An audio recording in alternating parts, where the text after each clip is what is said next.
flag hoisting ceremony.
पंद्रह अगस्त का एक विशेष महत्व भी मैं देख रहा। मुझे बहुत गर्व हो रहा है। आज मुझे लाल किले की प्राचीर से ऑपरेशन सिंदूर के वीर जाबाजों को सैल्यूट करने का अवसर मिला है।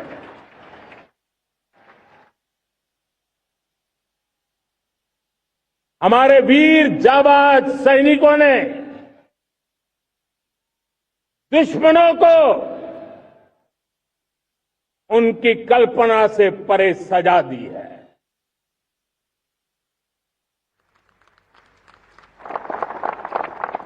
और इस अपील को पहलगाम में सीमा पार से आतंकियों ने आकर के जिस प्रकार का कत्ले आम किया, धर्म पूछ करके लोगों को मारा गया।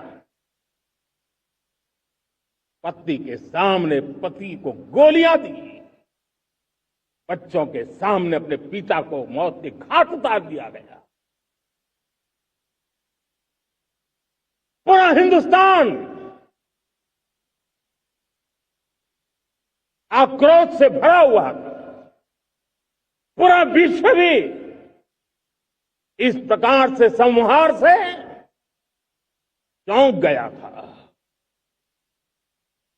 मेरे प्यारे देशवासियों, ऑपरेशन सिंदूर उसी आक्रोश की अभिव्यक्ति है।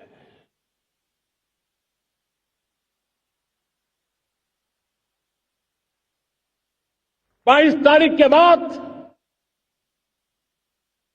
हमने हमारे सेना को खुली छूट दे दी। रणनीति वो तय करे, लक्ष्य वो तय करे, समय भी वो चुने। और हमारी सेना ने वो करके दिखाया जो कई दशकों तक कभी हुआ नहीं था। सैकड़ों किलोमीटर दुश्मन की धरती पर घुस करके आतंकी हेडक्वार्टर्स को मिट्टी में मिला दिया। आतंकी इमारतों को खंडहर बना दिया।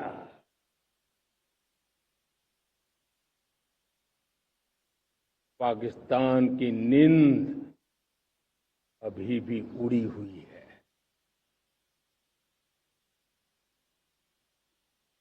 पाकिस्तान में हुई तबाही इतनी बड़ी है कि रोज नए नए खुलासे हो रहे हैं, नई नई जानकारियां आ रही। मेरे प्यारे देशवासियों, हमारा देश कई दशकों से आतंक को झेलता आया हुआ। देश के सीने को छलनी कर दिया गया है। अब हमने एक न्यू नॉर्मल प्रस्थापित किया। आतंक को और आतंकी को पालने पोसने वालों को आतंकियों को ताकत देने वालों को अब हम अलग अलग नहीं मानेंगे।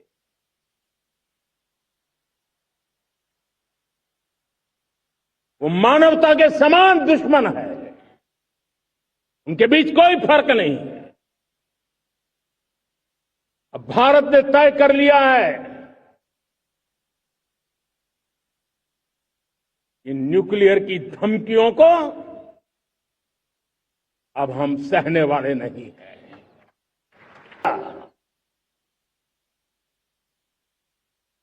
एक राष्ट्र के लिए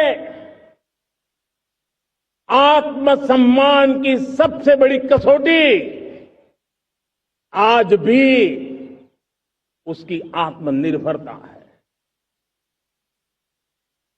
और मेरे प्यारे देशवासियों, विकसित भारत का आधार भी है आत्मनिर्भर भारत। से कोई इनकार नहीं कर सकता कि 21वीं सदी टेक्नोलॉजी ड्रिवन सेंचुरी है। और जब टेक्नोलॉजी ड्रिवन है और इतिहास की तरफ नजर करें तो पता है, इतिहास गवाह है, जिन जिन देशों ने टेक्नोलॉजी में महारत हासिल की वो देश विकास की ऊंचाइयों को पार कर गए, शिखर पर पहुंच गए। आर्थिक शक्ति नए पैमाने पर पहुंचती गई। हम जब टेक्नोलॉजी के अलग अलग आयामों की बात करते हैं तो मैं आपका ध्यान आकर्षित करता हूं सेमीकंडक्टर्स पे। उदाहरण के तौर पे बताता हूं, मैं यहां लाल किले से किसी सरकार की आलोचना करने के लिए खड़ा नहीं हुआ और नहीं मैं करना चाहता, लेकिन देश की युवा पीढ़ी को जानकारी होना भी उतना जरूरी है। हमारे देश में 50-60 साल पहले सेमीकंडक्टर को लेकर के फाइलें शुरू हुई। 50-60 साल पहले फैक्ट्री का विचार चालू हुआ। आप मेरे नौजवानों जानकर के हैरान हो जाएंगे, आज सेमीकंडक्टर जो पूरी दुनिया की एक ताकत बन गया है, 50-60 साल पहले वो विचार, वो फाइलें अटक गई, लटक गई, अटक गई। सेमीकंडक्टर के विचार की ही भ्रूण हत्या हो गई। 50-60 साल गवा दी। हमारे बाद कई देश सेमीकंडक्टर में आज महारत हासिल करके दुनिया में अपनी ताकत को प्रस्थापित कर रहे हैं। साथियों, आज हमने उस बोझ से मुक्त होकर के मिशन मोड में सेमीकंडक्टर के काम को आगे बढ़ा है। 6 अलग अलग सेमीकंडक्टर के यूनिट्स जमीन पर उतर रहे हैं। 4 नए यूनिट्स को हमने ऑलरेडी हरी झंडी दिखा दी है, ग्रीन सिग्नल दे दिया है। और देशवासियों और मेरे खास करके नौजवानों और विश्व भर में भारत की टेक्नोलॉजी की ताकत को समझने वाले लोगों को भी कहना चाहूंगा, इसी वर्ष के अंत तक मेड इन इंडिया, भारत की बनी हुई, भारत में बनी हुई, भारत के लोगों द्वारा बनी हुई made in India chips, reactor तेजी से काम कर रहे हैं। 2047 तक, जो कि हमने विकसित भारत का लक्ष्य तय किया है, जब देश की आजादी के 100 साल होंगे, हम परमाणु ऊर्जा क्षमता 10 गुना से भी अधिक बढ़ाने का संकल्प लेकर के आगे बढ़ रहे हैं। मेरे प्यारे देशवासियों, रिफॉर्म एक निरंतर प्रक्रिया है। समयानुकूल परिस्थिति के अनुसार रिफॉर्म करते जाना होता है। हम न्यूक्लियर एनर्जी के क्षेत्र में बहुत बड़े रिफॉर्म लेकर के आए। अब हमने प्राइवेट सेक्टर के लिए भी परमाणु ऊर्जा को उसके द्वार खोल दिए हैं। हम शक्ति को, देश को विकसित बनाने के लिए हम अब समुद्र मंथन की तरफ भी जा रहे हैं। हमारे समुद्र के मंथन को आगे बढ़ाते हुए हम समुद्र के भीतर के तेल के भंडार, गैस के भंडार, उसको खोजने की दिशा में एक मिशन मोड में काम करना चाहते हैं। और इसलिए भारत ने national deep water exploration mission शुरू करने जा रहा है। हम स्पेस में भी अपने दम पर आत्मनिर्भर भारत गगनयान की तैयारी कर रहे हैं। हम अपने बलबूते पर हमारा अपना स्पेस स्टेशन बनाने की दिशा में हम काम कर रहे हैं। Made in India fighter jets के लिए जेट इंजन हमारा होना चाहिए कि नहीं होना चाहिए।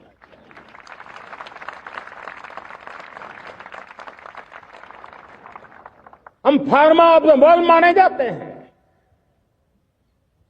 वैक्सीन में हम नए नए विक्रम स्थापित करते हैं, लेकिन क्या समय की मांग नहीं है? हम रिसर्च और डेवलपमेंट में और ताकत लगाएं, हमारे अपने पेटेंट हो, हमारी अपनी बनाई हुई मानव जात के कल्याण की सस्ते से सस्ती और सबसे कारगर नई नई दवाइयों की शोध हो, हर संकट में साइड इफेक्ट के बिना मानव जात के कल्याण में काम।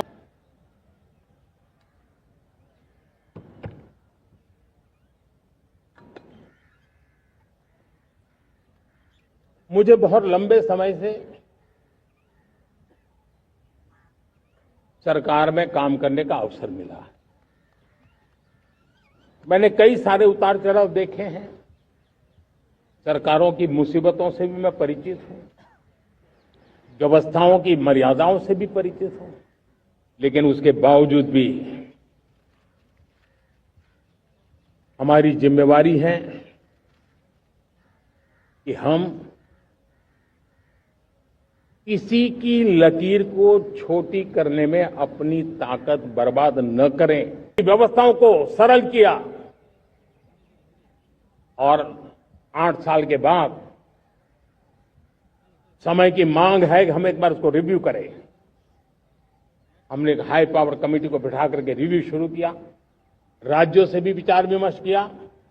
और मेरे प्यारे देशवासियों, हम नेक्स्ट जनरेशन जीएसटी रिफॉर्म्स लेकर के आ रहे हैं। ये दिवाली के अंदर आपके लिए तोहफा बन जाएंगे। सामान्य मानवीय की जरूरतों के टैक्स भारी मात्रा में कम कर दिए जाएंगे। बहुत बड़ी सुविधा बढ़ेगी। हमारे एमएसएमई, हमारे लघु उद्यमी, इनको बहुत बड़ा लाभ मिलेगा। रोजमर्रा की चीजें बहुत सस्ती हो जाएगी और उससे इकोनॉमी को भी एक नया बल मिलने वाला है। के लिए भी एक खुश खबर लेकर के आया, मेरे देश के नौजवानों के लिए आया। आज 15 अगस्त है। आज 15 अगस्त के ही दिन मेरे देश के युवाओं के लिए 1 लाख करोड़ रुपए की योजना हम चालू कर रहे हैं, लागू कर रहे हैं। आज से प्रधानमंत्री विकसित भारत रोजगार योजना आज ही 15 अगस्त को सामर्थ्य देश के लिए बढ़ा रहा है। आज भारत दूध, दाल, जूट जैसे उत्पादन में नंबर 1 है दुनिया में। आज दुनिया का दूसरा सबसे बड़ा फिश प्रोड्यूसर, मेरे मछुआरा भाई बहनों की ताकत देखिए। फिश प्रोड्यूसन में दुनिया में हम दूसरे नंबर पर पहुंच चुके हैं। आज भारत चावल, गेहूं, फल और सब्जी के उत्पादन में भी दुनिया में दूसरे नंबर पर पहुंच चुका है। साथियों, आपको खुशी होगी, मेरे देश के किसान जो पैदावार देते हैं, आज वो उत्पादन दुनिया के बाजार में पहुंच रहा है। 4 लाख करोड़ रुपया एग्रो प्रोडक्ट का एक्सपोर्ट हुआ है। ये मेरे देश के किसानों ने हमें ताकत दिखाई है। हम छोटे किसान हो, पशुपालक हो, मछुआरे हो, देश के विकास की अनेक योजनाओं का लाभ आज हम उन तक पहुंचा रहे हैं। पीएम किसान सम्मान निधि हो, रेन वाटर हार्वेस्टिंग हो, सिंचाई की योजनाएं हो, क्वालिटी सीड्स हो, फर्टिलाइजर की आवश्यकता हो, हर क्षेत्र में आज और किसान को एक भरोसा हो गया है फसल बीमा का, वो साहसिक बना रहा, उसका परिणाम। मेरे प्यारे देशवासियों, मैं आज देश के सामने एक चिंता, एक चुनौती के संबंध में आगाह करना चाहता हूं। षड्यंत्र के तहत, सोची समझी साजिश के तहत देश की डेमोग्राफी को बदला जा रहा है। एक नए संकट के बीज बोए जा रहे हैं और ये घुसपैठिए मेरे देश के नौजवानों की रोजी रोटी छीन रहे हैं। एक घुसपैठिए मेरे देश की बहन बेटियों को निशाना बना रहे हैं। ये बर्दाश्त नहीं होगा। ये घुसपैठिए भोले भाले आदिवासियों को भ्रमित करके उनकी जमीनों पर कब्जा कर रहे हैं। ये देश सहन नहीं करेगा। और इसलिए मेरे प्यारे देशवासियों, जब डेमोग्राफी परिवर्तन होता है, सीमावर्ती क्षेत्रों में डेमोग्राफी में परिवर्तन होता है, तब राष्ट्रीय सुरक्षा के लिए संकट पैदा होता है। देश की एकता, अखंडितता और प्रगति के लिए ये संकट पैदा, सामाजिक तनाव के बीज बो देता है। और कोई देश अपना देश घुसपैठियों के हवाले नहीं कर सकता है। दुनिया का कोई देश नहीं कर सकता है, तो हम भारत को कैसे कर सकते हैं? हमारे पूर्वजों ने त्याग और बलिदान से आजादी पाई है, हमें स्वतंत्र भारत दिया है। उन महापुरुषों के प्रति हमारा कर्तव्य है कि हम हमारे देश में ऐसी हरकतों को स्वीकार न करें। उनकी सच्ची श्रद्धांजलि होगी। और इसलिए मैं आज लाल किले की प्राचीर से कहना चाहता हूं, हमने एक हाई पावर्ड डेमोग्राफी मिशन शुरू करने का निर्णय किया है। ये मिशन इस